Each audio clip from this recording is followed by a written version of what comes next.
Hey guys, आप सभी लोगों का स्वागत है क्यूरेटिव योगा का एक नए फ्रेश और कमाल एपिसोड में। नमस्कार दोस्तों, मैं हूं अंतरीप और आप देख रहे हैं क्यूरेटिव योगा। तो चलिए नया कुछ देखते हैं, नया कुछ सीखते हैं। दोस्तों, आज के इस वीडियो में हम जो पढ़ने वाले हैं यानी जो देखने वाले हैं वो है कि रिसेंटली यस्टरडे हम लोगों ने किया था लॉजिकल रीजनिंग के ऊपर एक मॉक टेस्ट, जो कि मॉक टेस्ट सीरीज़ नंबर 1 था। तो उस सीरीज़ को जिन जिन लोगों ने परफॉर्म किया था उनको अपना रिज़ल्ट और अपने सारे एक्सप्लेनेशंस ऑलरेडी मिल चुके हैं, उनके अपने आंसर सेट्स भी उनको मिल चुके हैं। आज हम इस वीडियो में वही देखने वाले हैं कि हर एक क्वेश्चन के पीछे का जो एक्सप्लेनेशन है वो आज हम देखने वाले हैं। एंड इस क्वेश्चन को यहाँ पर मैं सॉल्व करने वाला हूँ आप लोगों के साथ, क्योंकि काफ़ी सारे लोगों को कहीं जगहों पे कन्फ्यूजन्स हो सकते हैं। तो जिनके कुछ कन्फ्यूजन है उस कन्फ्यूजन को दूर करने के लिए ये वीडियो आप सभी के लिए। तो चलिए जल्दी से आगे बढ़ते हैं इस वीडियो में और देखते हैं कि हर एक क्वेश्चन के पीछे का एक्सप्लेनेशन क्या है, हर एक क्वेश्चन का सही आंसर क्या है। जिसमें टोटल 25 क्वेश्चंस हमने किए थे, तो सारे के सारे क्वेश्चंस को आज इस वीडियो में हम सॉल्व करेंगे। और अगर आपने अब तक हमारा चैनल लाइक और सब्सक्राइब नहीं किया तो जल्दी से जल्दी लाइक कर दीजिए, सब्सक्राइब कर दीजिए और ये वीडियो अपने दोस्तों के साथ शेयर कीजिए अगर आपको लगे कि ये वीडियो आप लोगों के लिए मदद कर सकते हैं, आप लोगों के लिए इम्पॉर्टेंट है तो।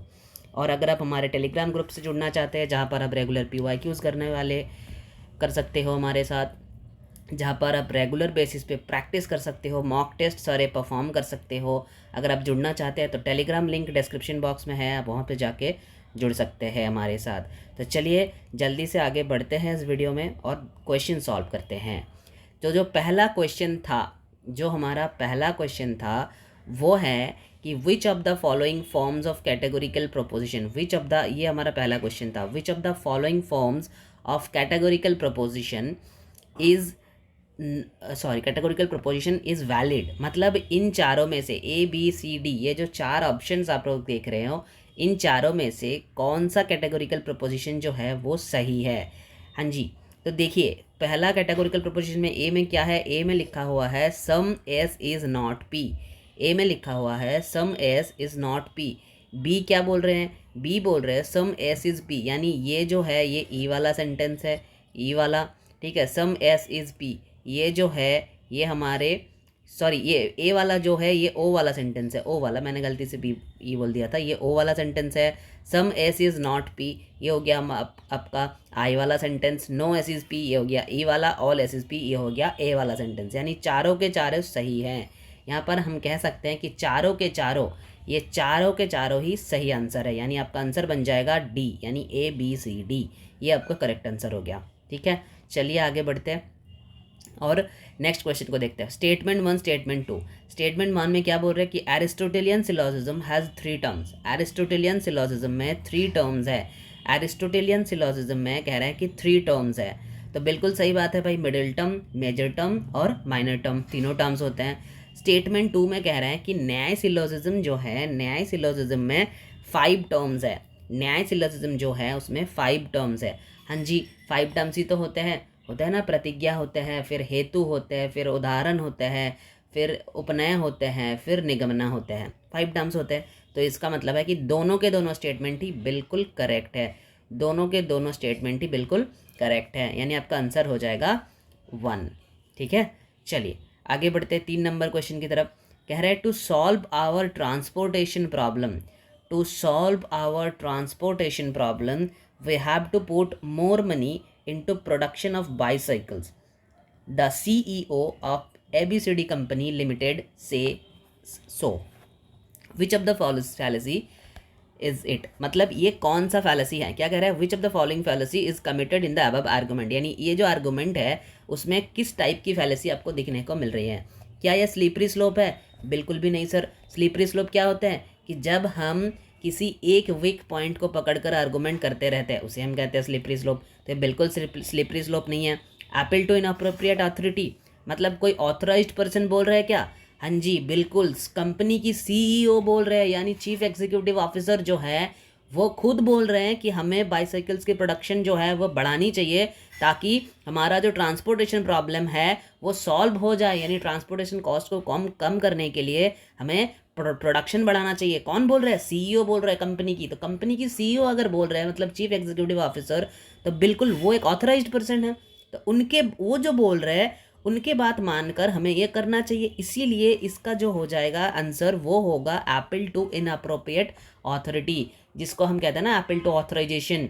वो ऑथराइजेशन हम कहते हैं ना, वो वाला फैलेसी है ये वो वाला फैलेसी है, ठीक है। तो इसमें गलत मत करिए, ये होगा आंसर 2। इस क्वेश्चन का आंसर हो जाएगा आंसर 2, ठीक है। Appeal to inappropriate authority. Ad hominem क्या है? एड होमिनम का मतलब होता है जब कैरेक्टर असैसिनेशन की जाती है, जब कैरेक्टर असैसिनेशन किया जाता है तर्क करने की वजह। एंड हैस्टी जनरलाइजेशन क्या है? हैस्टी जनरलाइजेशन होते हैं कि ये भी एक तरीके की फैलेसी है जिसमें कोई जनरल स्टेटमेंट को किया जाता है, ठीक है। इसके हैस्टी जनरलाइजेशन के बारे में हमारे एक वीडियो ऑलरेडी हमने डाल रखा है चैनल पर। इसका पूरा का पूरा डिटेल्ड एक्सप्लेनेशन वहाँ पर मैंने समझाया है कि हैस्टी जनरलाइजेशन होता क्या है। अगर आपने वो वीडियो नहीं देखा तो लिंक आपको आई बटन में दिख जाएगा, वो लिंक डिस्क्रिप्शन बॉक्स में भी मिल जाएगा। जो PYQ है पिछले 23 जून सर्कल का जो PYQ आया है उसमें ये क्वेश्चन था, तो उस वीडियो एक्सप्लेनेशन में ये क्वेश्चन है, ठीक है। हैस्टी जनरलाइजेशन के बारे में हमने बताया हुआ है, तो आप जाके वहाँ से इसको डिटेल में अगर आप पढ़ना चाहते हो तो आप वहाँ से जाके पढ़ सकते हो एक बार, ठीक है। वो वीडियो आप देख लेना, क्योंकि पिछले कई जो 3-4 साल 5 साल की जो PYQs होती है उसकी बेस पर ही क्वेश्चन बनते हैं, उसको बेस मान के ही क्वेश्चन बनाया जाता है, ठीक है। अब देखो चौथे क्वेश्चन क्या कह रहे हैं। चौथे क्वेश्चन कह रहे हैं according to classical Indian logic school of logic which fallacy is committed in the following statement. यानी ये कौन सा फैलेसी है जो स्टेटमेंट दिया हुआ है। क्या कह रहे हैं? The sky flower is a fragrant because it is rose like the rose on the earth. कह रहे हैं कि द स्काई फ्लावर जो है उसमें फ्रेग्रेंट है। तो ये कॉज किस टाइप की फैलेसी है? पहले आपको बोला जा रहा है स्काई फ्लावर, माइनर टर्म जो है वहाँ पर आपको बोला गया है कि माइनर टर्म है स्काई फ्लावर। अब आप मेरे को ये बताओ, स्काई फ्लावर नाम की कोई फ्लावर होती है क्या? बिल्कुल नहीं होती है सर। जब मैंने क्लास लिया था ना, और जो मैंने जब फैलेसीज मैंने पढ़ाया था तो उसकी एक्सप्लेनेशन में भी ये जो फैलेसी आप पढ़ रहे हो ना, इस फैलेसीज की एक्सप्लेनेशन चाहे तो वो वीडियो हमारे चैनल पर है, वीडियो की लिंक आपको आई बटन में भी दिख रहा होगा और इसका लिंक डिस्क्रिप्शन बॉक्स में भी डाला हुआ है। आप वहाँ से जाके पढ़ लो एक बार। सारे के सारे जो फैलेसीज ऑफ इन्फ्रेंस है वहाँ पर हमने एक्सप्लेन कर रखे हैं। ये जो एग्जाम्पल है यही एग्जाम्पल हमने दिया था पढ़ाते वक्त, यही एग्जाम्पल हमने दिया था। और ये PYQs में आया हुआ क्वेश्चन है, खुद का बनाया हुआ क्वेश्चन नहीं है, ये PYQs में आया हुआ क्वेश्चन है, ठीक है। तो स्काई फ्लावर जो टर्म है ये टर्म ही गलत है सर, ये टर्म जो है ये टर्म खुद गलत है, ठीक है। तो इसका आंसर जो होगा, जब माइनर टर्म खुद गलत हो जाते हैं तो उसे कहा जाता है आश्रय सिद्ध। क्या कहा जाता है? आश्रय सिद्ध कहा जाता है, ठीक है। यानी यहाँ का माइनर टर्म खुद गलत है, बाकी पढ़ने की ज़रूरत ही नहीं है, ये आश्रय सिद्ध फैलेसी है, ठीक है। चलिए आगे बढ़ते हैं। Which of the following proposition is so related that they can not both be true although they can both be false together. यानी ये फैलेसीज जो है ये दोनों एक साथ ट्रू नहीं हो सकता। क्या बोल रहे हैं? नॉट बोथ बी ट्रू, दोनों एक साथ ट्रू नहीं हो सकता, लेकिन दोनों एक साथ फॉल्स हो सकते हैं। दोनों एक साथ फॉल्स हो सकते हैं लेकिन दोनों एक साथ ट्रू नहीं हो सकता, यानी कि किसी एक को फॉल्स होना ही चाहिए। तो ये कौन सा रिश्ता है जी? ये कौन सा रिश्ता है? ये जो रिश्ते हैं उसको कहते हैं कॉन्ट्ररी। अब कॉन्ट्ररी किन दो स्टेटमेंट के बीच में होती है? ए और ई। अब यहाँ पे आप देखो ए वाला स्टेटमेंट कहाँ पे है इन चारों में? ए वाला स्टेटमेंट जो आपको दिख रहा वो है ऑल प्रोफेसर्स और मटेरियल्स, यानी सी नंबर पे जो स्टेटमेंट मेंशन है ये, यानी आपके आंसर हो जाएगा सी और आपका आंसर हो जाएगा सी के साथ ई। कौन सा है ई वाला स्टेटमेंट? ये वाला ए में है, यानी ए एंड सी आपका आंसर हो जाएगा, यानी आपका आंसर हो जाएगा ये वाला स्टेटमेंट, ठीक है। मतलब ए और सी आपका आंसर हो जाएगा, यानी पहला ऑप्शन आपका आंसर हो जाएगा, पहला ऑप्शन इस क्वेश्चन के लिए, ठीक है। चलिए फिर आते हैं क्वेश्चन नंबर 6 नंबर क्वेश्चन पर। If the statements no professor और materialist is given as true. कह रहा है कि ई स्टेटमेंट को ट्रू बताया हुआ है, ये ई वाला स्टेटमेंट है, ई वाला स्टेटमेंट को ट्रू बताया हुआ है। अब पूछ रहा है कि which of the following statement could be inferred to be true. E को ट्रू बता दिया, अब कौन सा स्टेटमेंट है जो ट्रू होगा? ट्रू होने का रिश्ता क्या है? सब ऑल्टरनेशन रिश्ता क्या है? सब ऑल्टरनेशन रिश्ते में हमें ऐसा सिखाया जाता ना कि सब ऑल्टरनेशन रिश्ता का मतलब ये होता है कि जब ऊपर में ट्रू हो तो ट्रू किस तरफ फ्लो करती है? True flows downward and falsify flows upward. तो ई अगर ट्रू हो तो इसका मतलब कौन सा ट्रू होगा? AEIO, वो डायग्राम अगर आप ड्रॉ करोगे तो आपको दिखेगा कि ई वाला स्टेटमेंट अगर ट्रू है तो इसका मतलब है ओ वाला स्टेटमेंट जो है वो ट्रू हो जाएगा। तो इन चारों ऑप्शन में आपको ओ वाला स्टेटमेंट कहाँ दिख रहा है? इन चारों ऑप्शन में आपको ओ वाला स्टेटमेंट दिख रहा है, सिर्फ इसमें दिख रहा है ओ वाला स्टेटमेंट, है ना। इसमें दिख रहा है सम प्रोफेसर्स और नॉट मटेरियलिस्ट, यानी ये है आपका ओ वाला स्टेटमेंट, आर नॉट, ये ओ वाला स्टेटमेंट है। तो इसका मतलब इसका आंसर हो जाएगा 3। देख लीजिए इसका आंसर, देख लीजिए इसका आंसर हो गया है 3। ठीक है, इसका आंसर, करेक्ट आंसर जो है वो है 3। ठीक है, चलिए अब हम देखते हैं which of the following statements are logically equivalent to no professors और मटेरियल। बोल रहे हैं कि कौन सा स्टेटमेंट इसका लॉजिकली इक्विवेलेंट है, मतलब एक ही बात कह रहा है। अच्छा, नो प्रोफेसर्स और मटेरियलिस्ट, इसका मतलब क्या है कि all professors are not materialist. तो यहाँ पे वो स्टेटमेंट बस खाली ढूंढ लो कि all professors are not materialist. देखो सीधा सीधा मेंशन कर दिया है 3 नंबर पे, सीधा सीधा मेंशन किया हुआ है 3 नंबर पे कि all professors are not materialist. ठीक है, तो लॉजिकली इक्विवेलेंट मतलब इसका लॉजिक सेम होना चाहिए, वही स्टेटमेंट कहीं ना कहीं बताया हुआ है। ठीक है, चाहे नेगेशन में दिया हुआ हो, चाहे उसको पॉजिटिव स्टेटमेंट में दिया हुआ हो, लेकिन उस मीनिंग जो है वो सेम रहना चाहिए। ठीक है, तो ये हो गया आपका 7 नंबर क्वेश्चन का आंसर 3। अब चलिए आगे बढ़ते हैं और देखते हैं 8 नंबर क्वेश्चन का आंसर क्या है। The math teacher said there was to be no talking during the test. मतलब टेस्ट चलते चलते आप बात नहीं कर सकते हो। So it is fair that Chandni had points deducted for asking to go to washroom because she felt sick. अब इसका मतलब क्या है?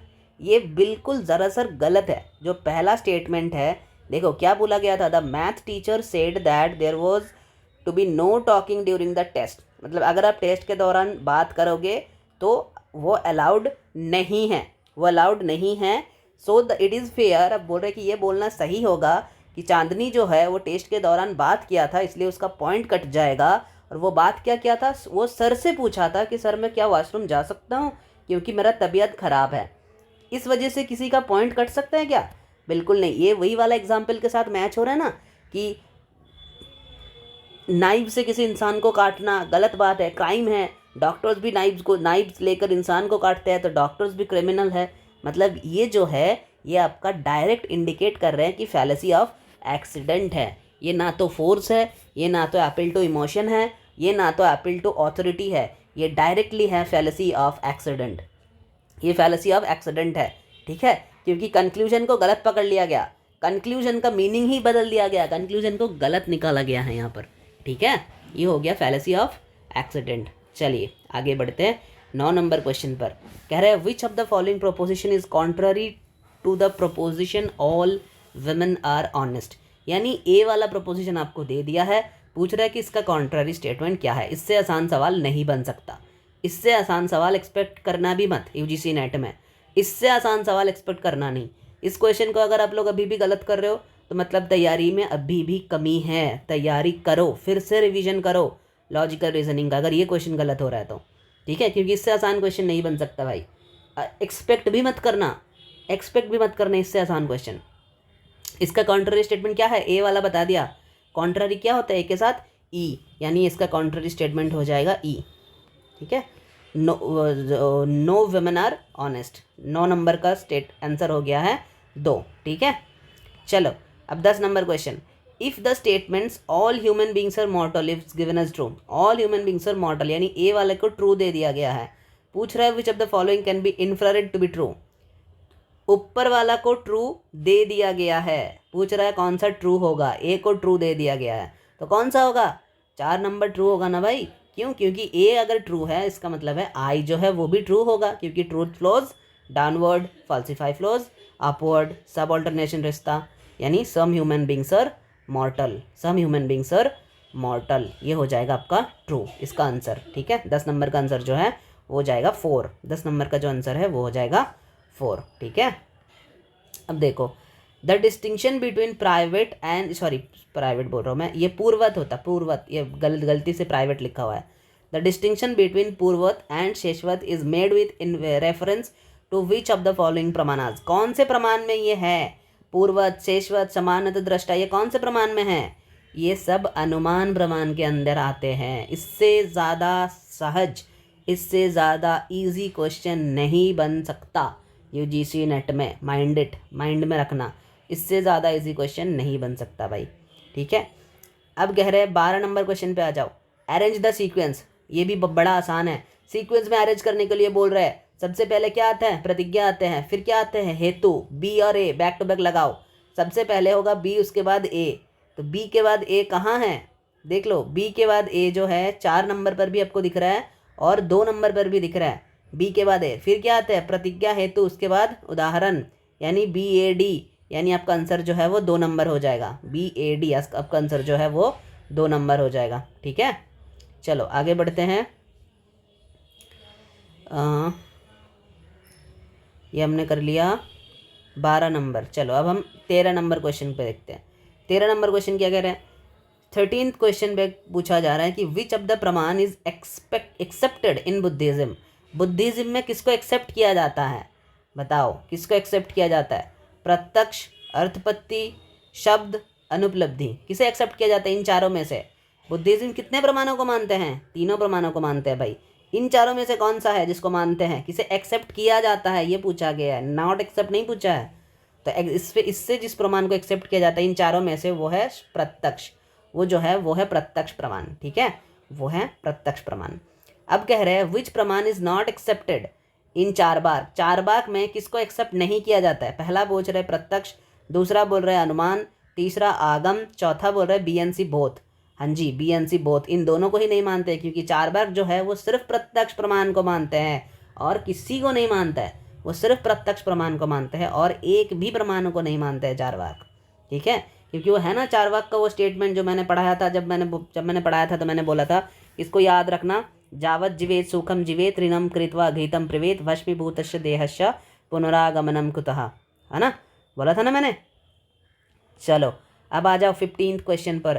क्या कह रहा है 15 नंबर क्वेश्चन, क्या बोल रहे हैं, कह रहे हैं कि given below statement the weather is very cold today, okay, which of the following according to Nyaya correct.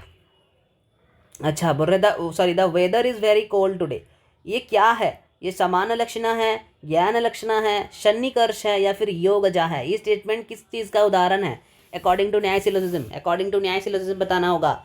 ये जी है ना, आप लोग कई लोग कर सकते हो, ये ज्ञान लक्षणा है सर, ये समान लक्षणा है, बिल्कुल भी नहीं, ये सन्निकर्ष है। सन्निकर्ष का मतलब क्या होता है, जब सेंस ऑर्गन के द्वारा आप फील कर सकते हो, जो भी चीज़ें सेंस ऑर्गन द्वारा जो कांटेक्ट में आते हैं। तो आज का वेदर ठंडी है, ये आपको कैसे पता चल रहा है, विदाउट सेंस ऑर्गन आपको पता लग रहा है, आप महसूस कर रहे हो वेदर को ठंडी, तभी ना आपको पता चल रहा है भाई आज का वेदर जो है वो ठंडा है।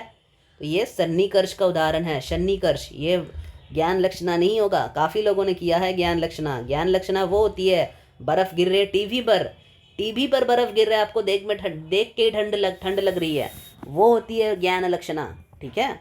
ये सन्निकर्ष है, ये ज्ञान लक्षणा नहीं है। ऐसे ही एग्जामिनर फंसाते हैं क्वेश्चन में, ऐसे ही फंसाया जाता है। ये पिछले PYQs में आए हुए क्वेश्चन है, ये मैंने नहीं बनाया क्वेश्चन, ये आया हुआ क्वेश्चन है, वहाँ से मैंने बनाया है, ठीक है, ये आया हुआ क्वेश्चन है। चलो फिर 16 number question, the water of the pond is muddy, it most rain last night. मतलब क्या है कि वाटर जो है, पॉन्ड का जो वाटर है वो मडी है, इसका मतलब क्या है कि कल रात को बारिश हुई है। अब बारिश होने के बाद आप अनुमान लगा रहे हो, इसका मतलब क्या है, पूर्वत है, शेषवत है, योगजा है, सन्निकर्ष है, क्या है ये, हाँ जी, ये जो है शेषवत है, ये जो है ये शेषवत है, ये शेषवत है, ठीक है, ये हो गया शेषवत। अब कह रहे हैं स्टेटमेंट 1 और स्टेटमेंट 2, फिर से स्टेटमेंट कैन बी वैलिड और इनवैलिड। स्टेटमेंट 2 में बोला जा रहा है आर्गूमेंट कैन बी ट्रू और फॉल्स, यानी स्टेटमेंट जो है वो वैलिड होते हैं और इनवैलिड होते हैं, आर्गूमेंट जो है वो ट्रू होते हैं और फॉल्स होता है। बिल्कुल एक दूसरे की उल्टी बात कह दी है। आर्गूमेंट जो है ये वैलिड होती है और इनवैलिड होती है, स्टेटमेंट जो है वो ट्रू होता है और फॉल्स होता है, ठीक है। ये जब पढ़ाया था मैंने, इसको घुमा के पूछ सकते हैं, ठीक है। आर्गूमेंट जो है वो कभी भी ट्रू फॉल्स नहीं हो सकता, आर्गूमेंट हमेशा वैलिड और इनवैलिड होती है, ठीक है। और स्टेटमेंट जो है वो हमेशा ट्रू और फॉल्स होते हैं, स्टेटमेंट जो है वो हमेशा ट्रू और फॉल्स होते हैं, ठीक है। इसका मतलब दोनों स्टेटमेंट ही जो है, ये जो दोनों स्टेटमेंट है ये दोनों ही गलत है, ये दोनों ही गलत है, यानी इसका आंसर हो जाएगा 2। इसका आंसर हो जाएगा 2, ठीक है, इसका आंसर हो जाएगा 2। फिर हो रहे 18 नंबर क्वेश्चन। चलिए फिर 18 नंबर क्वेश्चन को देखते हैं, 18 नंबर क्वेश्चन को पढ़ते हैं। ये क्या बोल रहे हैं? ये बोल रहे हैं कि when the middle term is both positively and negatively related the major term, यानी मिडिल टर्म जो है, जब middle term positively and negatively related है, किसके साथ? पॉजिटिवली एंड नेगेटिवली रिलेटेड है किसके साथ? Major, positively and negatively related है मेजर टर्म के साथ। जब आपका मिडिल टर्म मेजर के साथ पॉजिटिवली और नेगेटिवली रिलेटेड होते हैं, उसको क्या कहा जाता है? उसे कौन सा संपर्क कहते हैं? क्या फिर उसे केवल अन्वयी कहते हैं, केवल व्यतिरेकी कहते हैं, अन्वय व्यतिरेकी कहते हैं, कोएग्जिस्टेंस कहते हैं? देखो पॉजिटिवली और नेगेटिवली बोथ बोल दिया, बोथ का मतलब होता है अन्वय व्यतिरेकी। इसका आंसर हो जाएगा अन्वय व्यतिरेकी, ठीक है। इसका जो आंसर है वो हो जाएगा अन्वय व्यतिरेकी, ठीक है। अब चलो 19th क्वेश्चन को देखते हैं, 19 नंबर। 19 नंबर क्वेश्चन पे क्या बोल रहे हैं? 19 नंबर क्वेश्चन पे बोला जा रहा है कि फैट राम रॉय, यानी राम रॉय किसी का नाम है, ठीक है, वो बहुत बड़ा ही फैट है। तो fat Ram Roy eating during day and night, वो दिन रात खाता है। अब उनके साथ बात करके ये पता चला कि वो जो मोटा राम रॉय जो है, व्यक्ति जो है, वो डोंट ईट एट डे, मतलब वो दिन में खाता नहीं है ज़्यादातर, वो ज़्यादातर दिन में नहीं खाता है। उसके साथ बात करके पता चला कि वो दिन में ज़्यादातर नहीं खाते हैं। तो अब इसका मतलब क्या हुआ? इसका मतलब हमने समझ लिया कि so he must have eat at night, वो रात में जरूर खाता होगा, वरना वो मोटा कैसे हो रहा है? ये किस चीज़ का एग्जाम्पल है? क्या है? अनुपलब्धि है? क्या है? अर्थपत्ति है? क्या है? प्रत्यक्ष है? क्या है? उपमान है? अब बताओ, अगर मैंने एक एग्जाम्पल आप लोगों को दिया था कि फॉर एग्जाम्पल मैंने बोला कि मैं घर में नहीं हूँ, मैं जब ये प्रमाण पढ़ा रहा था तो मैंने एक एग्जाम्पल आप लोगों को दिया था। मैंने बोला था कि फॉर एग्जाम्पल आप समझ लो कि मैंने बोला कि मैं घर पर नहीं हूँ, आप लोग समझ लिया मैं घर पर नहीं हूँ, मतलब मैं अपने सिटी में भी नहीं हूँ, मैं इस देश में भी नहीं हूँ, मैं बाहर चला गया, मैं देश से भी बाहर हूँ, मैं आउट ऑफ कंट्री हूँ। मैंने बोला मैं घर पर नहीं हूँ, ये तो नहीं बोला कि मैं अपने सिटी में नहीं हूँ, अपने शहर में नहीं हूँ, अपने डिस्ट्रिक्ट में नहीं हूँ, ये तो नहीं बोला था। आप लोगों ने सोच लिया कि सर घर पे नहीं है, इसका मतलब सर कहीं दूर जाए हुए हैं, सर घूमने गए हैं। भाई मैंने बोला मैं घर पे नहीं, हो सकता है कि मैं घर के बाहर खड़ा हूँ, इसलिए मैंने बोला कि मैं अभी घर पे नहीं हूँ, मैं थोड़ी देर बाद बताता हूँ, है ना। इसका मतलब जो है अर्थ को उल्टा समझना, किसी भी चीज़ मैं बोल रहा हूँ उससे ज़्यादा कहीं आप सोच ले रहे हो, समझ ले रहे हो, इसे कहते हैं अर्थपत्ति। इस चीज़ों को कहा जाता है अर्थपत्ति, ठीक है, इसे कहा जाता है अर्थपत्ति। चलिए आगे बढ़ते हैं, 20 नंबर क्वेश्चन को देखते हैं। 20 नंबर क्वेश्चन को देखते हैं। 20 नंबर क्वेश्चन क्या बोल रहे हैं? 20 नंबर क्वेश्चन बोल रहे हैं, हाँ 20 नंबर क्वेश्चन बोल रहे हैं कि विच type of cognition is beyond the ambit of perception, यानी कौन से ऐसे टाइप की कॉग्निशन है जो beyond the ambit of perception, मतलब जो आप व्यक्त नहीं कर सकते हो। एक्सपीरियंस तो आपने कर लिया, अनुभव तो आपने कर लिया, लेकिन आप उसको व्यक्त नहीं कर पा रहे हो। ऐसा कौन सा टाइप की होते हैं परसेप्शन? जो हमने पढ़ा था सविकल्प और निर्विकल्प, दोनों हमने पढ़ा था ना। तो उसमें सविकल्प जो है उसका मतलब क्या है कि आप अनुभव जो किए हैं अब उसको व्यक्त कर सकते हो, और जो निर्विकल्प है उसका मतलब है आपने अनुभव तो कर लिया लेकिन अब उसको व्यक्त नहीं कर सकते हो। तो इसका आंसर जो है वो हो जाएगा निर्विकल्प। क्या आंसर हो जाएगा? निर्विकल्प, ठीक है। चलो आगे बढ़ते हैं। फिर क्या कह रहे हैं? कह रहे हैं mind you that she has been charged with embezzlement, this is an example of which type of fallacy. This is an example of which type of fallacy, ठीक है। अब आप बोलो ये कौन से टाइप की फैलेसी है। अब ये क्वेश्चन जो है ये क्वेश्चन गलत आ गया था एग्जाम्पल, ये क्वेश्चन आप लोगों को पूरा दिखा नहीं है यहाँ पर, ठीक है। ये क्वेश्चन जिन्होंने भी किया है वो आप, ये हमारी गलती है, क्वेश्चन टाइप करने में गलती हो गया था। ये क्वेश्चन कम्प्लीटली आपको दिख नहीं रही है, ठीक है।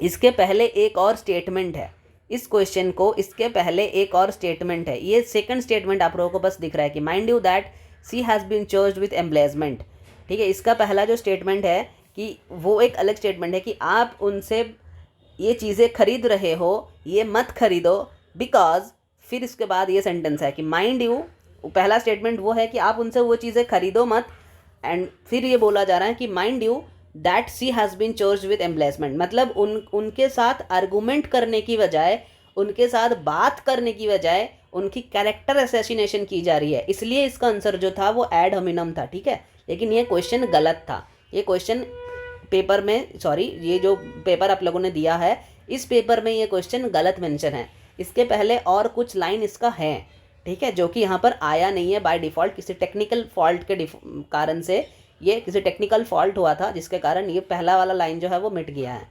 तो ये क्वेश्चन दरअसल गलत है, ठीक है, ये क्वेश्चन सही नहीं है। आप लोगों ने भी सोचा होगा कि ये कैसे क्वेश्चन है, आप लोगों को समझ में नहीं आया होगा जिन्होंने टेस्ट दिया था, तो उनके लिए है कि ये क्वेश्चन जो है ये बिल्कुल गलत है, इसमें दिमाग लगाने की ज़रूरत है ही नहीं, इसमें दिमाग लगाने की ज़रूरत नहीं है, क्वेश्चन ही गलत है, ठीक है। चलो अब आगे बढ़ते हैं, 22 नंबर क्वेश्चन को देखते हैं। Sound is eternal because it is caused, it is an example of which type of fallacy. बोल रहे हैं कि साउंड जो है वो इटरनल है बिकॉज इट इज़ कॉज्ड, ये क्रिएट की जाती है। अब आप मेरे को एक बात बताओ, इटरनल कौन सी चीज़ होती है? इटरनल का मतलब क्या होता है? शाश्वत। इटरनल का मतलब क्या होता है? शाश्वत, यानी जिसको ना तो आप क्रिएट कर सकते हो ना तो आप उसको मिटा सकते हो, वो आदि है, अनंत है, तभी ना उसको इटरनल कहा जाता है। तो फिर क्या कह रहा है? साउंड इज़ इटरनल, इटरनल भी बोला जा रहा है, फिर बोल रहे हैं बिकॉज इट इज़ कॉज्ड। दोनों एक दूसरे की अपोजिट है, ये कॉन्ट्राडिक्टेड है दोनों। ये क्या है? ये मिडिल है, ये मिडिल टर्म है, और ये कौन सी टर्म है? ये मेजर टर्म, सॉरी हाँ ये मेजर टर्म है। जब मिडिल मेजर के साथ कंट्राडिक्ट कर जाते हैं तो उसे क्या बोलते हैं? उसे बोलते हैं कॉन्ट्राडिक्टेड मिडिल, यानी विरुद्ध। उसे बोलते हैं कॉन्ट्राडिक्टेड मिडिल यानी विरुद्ध, ठीक है। तो इसका आंसर जो है वो हो जाएगा विरुद्ध, ठीक है। चलिए आगे बढ़ते हैं, 23 नंबर क्वेश्चन को देखते हैं। What ever has smoke has fire, it is an example of which type of statement based on न्याय सिलोजिज्म। ये न्याय सिलोजिज्म का कौन सा टाइप का स्टेटमेंट है? इज इट हेतु, इज इट उदाहरण, इज इट उपनय, इज इट निगमना? तो मैंने क्या बोला था, जहाँ पर भी आप देखना कि वट एवर, वेयर एवर, ये सब है, मतलब वो कौन से टाइप की स्टेटमेंट है? वो उदाहरण है जी, उदाहरण। ये देखो, ये इसका करेक्ट आंसर है, उदाहरण, ठीक है। इसका करेक्ट आंसर जो है वो है उदाहरण, यानी ये आपका एक्चुअल, अगर न्याय सिलोजिज्म में देख रहे हो तो ये आंसर है उदाहरण। उदाहरण को क्या कहते हैं? एरिस्टोटेलियन सिलोजिज्म के साथ अगर इसको मैच करोगे तो ये आपका P1 है, ये जो है ये आपका P2 है, ये निगमन जो है आपका कंक्लूजन है, ठीक है। और ये हेतु, हेतु मतलब ये मिडिल टर्म होता है, ये मिडिल टर्म वाला सेंटेंस है। हेतु मिडिल टर्म को कहा जाता है न्याय सिलोजिज्म में। इसके पहले एक और सेंटेंस होता है, एक और टर्म होता है जिसे कहा जाता है प्रतिज्ञा, जिसे कहा जाता है प्रतिज्ञा, ठीक है, प्रतिज्ञा अकॉर्डिंग टू न्याय सिलोजिज्म, ठीक है। चलो अब आगे बढ़ते हैं 24 क्वेश्चन को, सेकंड लास्ट क्वेश्चन है ये हमारा आज का। Because it has smoke which type, because it has smoke, अच्छा which type of statement is based on, अच्छा बिकॉज वाले सेंटेंस ये कौन से टाइप की स्टेटमेंट होते हैं according to Nyaya syllogism? Because वाला स्टेटमेंट जो है वो होता है हमारा हेतु वाला स्टेटमेंट। पहला ऑप्शन दिया हुआ है भेतु, भेतु करके कुछ होता ही नहीं है, न्याय सिलोजिज्म के अकॉर्डिंग पूछा है, न्याय में भेतु करके कुछ नहीं होता। उदाहरण जो है वो P1 है, मैंने अभी भी बोला था। निगमन जो है वो हमारा कंक्लूजन है, मैंने अभी भी बोला था। और हेतु जो है ये एक्चुअली बिकॉज वाला सेंटेंस होता है, यानी ये मिडिल टर्म होता है। ये हेतु को एक्चुअली मिडिल टर्म कहा जाता है, ठीक है। तो ये जो बिकॉज वाला सेंटेंस है वहाँ पर मिडिल टर्म मेंशन होता है, इसलिए ये हेतु वाला सेंटेंस है, ठीक है। हेतु वाला सेंटेंस जो है वो हमेशा, बिकॉज वाला सेंटेंस जो है वो हमेशा हेतु होता है। तो इसका जो करेक्ट आंसर है वो बन जाएगा, इसका जो करेक्ट आंसर है वो बन जाएगा हेतु, वो हो जाएगा हेतु, ठीक है। लास्ट क्वेश्चंस क्या पूछ रहा है? This heal has smoke because it has fire. इस स्टेटमेंट में आपको पूछा गया है कि मिडिल टर्म क्या है, मेजर टर्म क्या है और माइनर टर्म क्या है। इस स्टेटमेंट में मिडिल, मेजर, माइनर ये टर्म क्या है इस स्टेटमेंट में? तो मिडिल टर्म क्या है जी? मिडिल टर्म क्या है? बिकॉज के बाद जो होता है, मतलब फायर जो है वो हो गया मिडिल टर्म, यानी ए का हो जाएगा 3, ठीक है। फिर कह रहा है मेजर, मेजर कौन सा होता है? बिकॉज के पहले वाले जो हैं, मतलब स्मोक जो है ये हो गया मेजर, ये हो गया हमारा मेजर टर्म। और माइनर कौन सा है? मेजर के पहले जो है, यानी दिस हिल, ये हो गया हमारा माइनर टर्म, यानी ए का हो जाएगा 3। अब देखो ए का 3 किस में है? पहले 2 में है। उसके बाद मेजर कौन सा हुआ? मेजर बना हमारा 2, मतलब बी का 2, ए का 3, बी का 2, ये वाला हो जाएगा हमारा करेक्ट आंसर, 2 नंबर वाला, ठीक है। बन गया है सभी के सभी आंसर, हो गया है सभी का सभी एक्सप्लेनेशन। फिर भी अगर किन्हीं को कोई डाउट है, कुछ पूछना है, तो आप ग्रुप में मेरे से पूछ सकते हो, टेलीग्राम ग्रुप में मैसेज कर कर मुझसे पूछ सकते हो। अगर फिर भी कोई डाउट है तो क्लास में भी पूछ लो ना, मैं क्लास में भी बता दूँगा आप लोगों को, ठीक है, मैं क्लास में भी बता दूँगा, ठीक है। तो चलो इसी के साथ इस वीडियो में कंक्लूड करते हैं और मिलते हैं आप लोगों के साथ नेक्स्ट वीडियो में नेक्स्ट टॉपिक के साथ एक अनदर शानदार टॉपिक के साथ। तब तक के लिए stay happy, stay healthy and keep doing yoga. धन्यवाद।